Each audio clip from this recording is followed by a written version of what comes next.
Let's discuss all of this. CNN correspondent Sunlen Sirfati is with me. Also, Brian Stelter, our CNN senior media correspondent and host of Reliable Sources. I think he's been awake for 24 hours straight since his live show this morning. In Washington, D.C., Laura Coates, a CNN legal analyst and former federal prosecutor. And in California, Lonnie Chen, a CNN political commentator, former public policy director for Mitt Romney, a Republican, I should note, not supporting Donald Trump.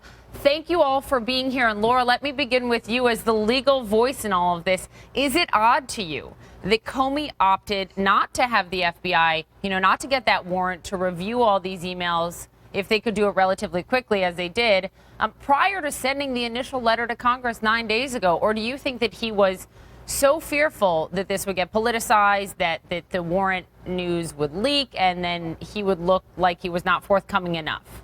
Poppy, everything about Comey's action can be classified as odd here. What's particularly odd about Comey's actions here is that, yes, if it could have been reviewed in this very expedited way that ultimately it has been, then why not give the information that was already, concluded by the FBI before giving the letter to Congress? Because remember, the letter to Congress was sent as a means to update them based on his testimony in July. Mm-hmm. But he didn't actually inform them of anything. He said that I may have something for you. I haven't bothered to look at it yet. Now we have the conclusion, and we're able to see we're just back where we started, which is that the FBI will not recommend charges against Hillary Clinton in this case. But remember, Poppy, the final discretion lies with the Department of Justice, the Attorney General's office, not with the FBI director. And so I think you're absolutely right. His decision-making was based more on his decision to be objective and trying to prove that he was objective than it had to do with what the FBI should have done. Yeah, I think David Axelrod put it really clearly tonight when he said, essentially he was doing everything to uphold the integrity of the Bureau, et cetera, and it ended up crumbling, frankly, it some did. of that. Sunlen, let me go to you.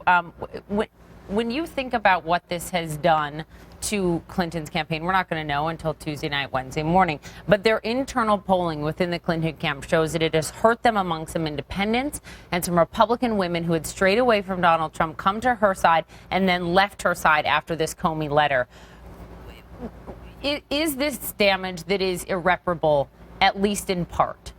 Well, it absolutely could be. I mean, first and foremost, the Clinton campaign, there's a sense of relief within the Clinton campaign, but there is also this sense among people very close to the campaign that the damage is done, that it's not something that can be undone, that it's a wound that can be healed in the few hours before Election Day.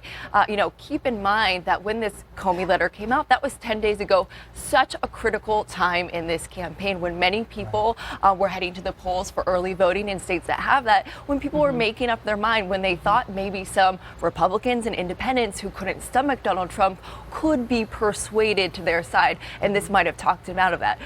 That was really baked into the political ether at that critical time. It also handed Donald Trump in these last few days and last week an essential burst of momentum. He had suddenly a good talking point that he could latch onto. That's not stuff that you can undo in 24 hours before Election Day. Yeah. I mean, Brian, here we are. It's 1 a.m. Monday, and this is the news that breaks today, 2 days out. But I just wonder, I mean, you're a media expert, a whiz. How does this play? Is this what gets the attention in the final stretch, or does this get more buried than the initial Comey letter that was covered ad nauseum for a week? Yeah, there probably is a reality that fewer Americans will hear about this follow-up than about the original letter. Yeah. Is there anyone in America less popular right now than James Comey? Because the people that were thrilled about him a week ago are now angry, and vice versa. Maybe these two candidates with their high-end maybe they're the two. Donald Trump was saying you can rhetoric, but I actually don't think this matters as much for turnout on Tuesday as some of the other things we're seeing in the coming hours. The Khan family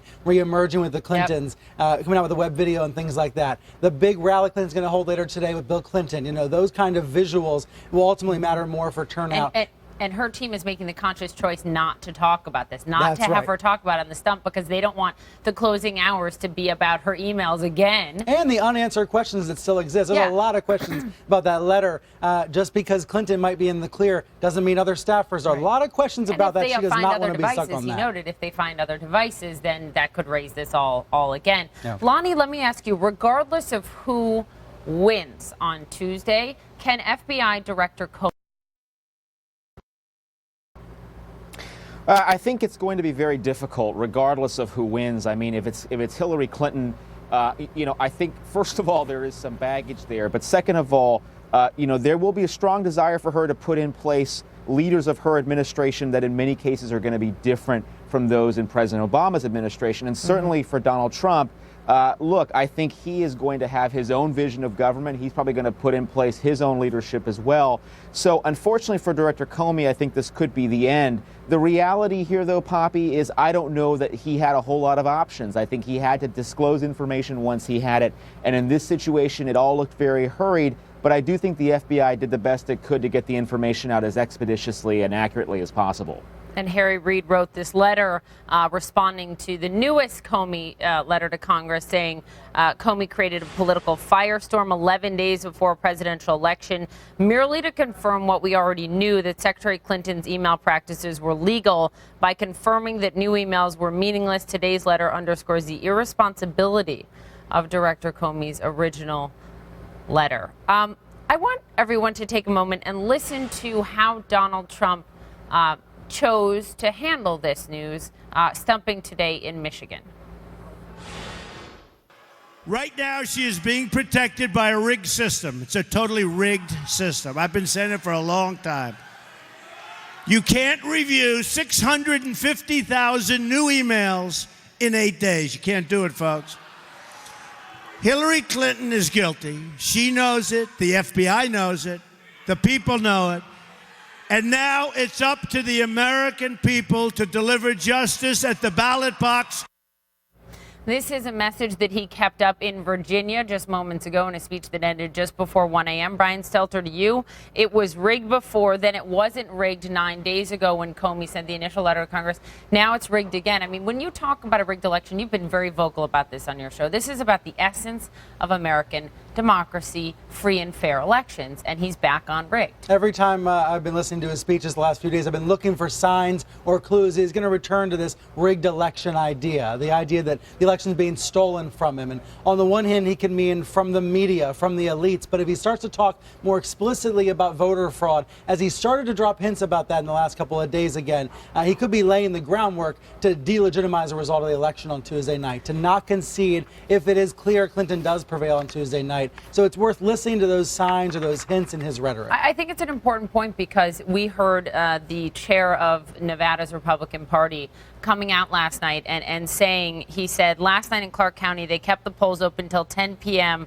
The polls are supposed to close at 7. This was kept open until 10. And he was saying, that it was to let, quote, certain groups vote. People. Sondland, interestingly, Kellyanne Conway, the leader of Trump's campaign, was asked about this, and she said, it's okay to speculate about things like this. I mean, this gets to the essence of it. Anyone that is standing in line when the polls close in any state has the legal right to vote. Right, that is the rule. There's no gray area. Right, there's no gray area, and there has been some hints dropped by the Trump campaign in small amounts. And to piggyback on what Brian was saying, I've been to a lot of Trump rallies recently, and I can tell you nothing creates this sort of crowd cheer like the election is rigged. That is a line that works so well with his supporters. This is something that he repeats again and again, and at a time where Donald Trump needs his base to get out and vote for him, that's a line that's very effective. That's something that we have seen him repeatedly double down, triple down in the days leading up to the campaign. So whether that's a legitimate concern from their campaign or a tool that they're using to have people actually come out and vote, and don't know, but that's certainly that base. He is he leaning on in this late hour. The base. That's exactly. the thing. He needs more than people who already believe that or who are motivated by that. He needs ideas and issues-focused voters to be able to bridge the gap. Guys, thank you very much. You'll be with me a little bit later. Laura Coates, Sondland Sarfati, Brian Stelter, Lonnie Chen. We appreciate it. It is all